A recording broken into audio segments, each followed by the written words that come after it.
लागेल या आणि वोट करा. मुंबईमध्ये राहता, येऊन वोट करा. मग रडत राहू नका प्लीज. रडायचा बंद करा आणि पॉझिटिव्हली बघा. आपलं शहर आहे वर्ल्डचा नंबर 1 शहर होणार 2-3 वर्षातच. हा 2-3 वर्षातच होणार. Connectivity is unbelievable. Thank you sir. या आणि वोट करा. मुंबईमध्ये राहता, येऊन वोट करा. मग रडत राहू नका प्लीज. रडायचा बंद करा आणि पॉझिटिव्हली बघा.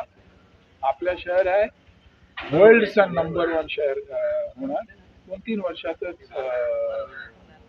हा 2-3 वर्षातच होणार. Connectivity is unbelievable. Thank you sir. या आणि वोट करा. मुंबईमध्ये राहता, येऊन वोट करा. मग रडत राहू नका प्लीज. रडायचा बंद करा आणि पॉझिटिव्हली बघा. आपलं शहर आहे वर्ल्डचा नंबर 1 शहर होणार 2-3 वर्षातच. हा 2-3 वर्षातच होणार. Connectivity is unbelievable. Thank you sir.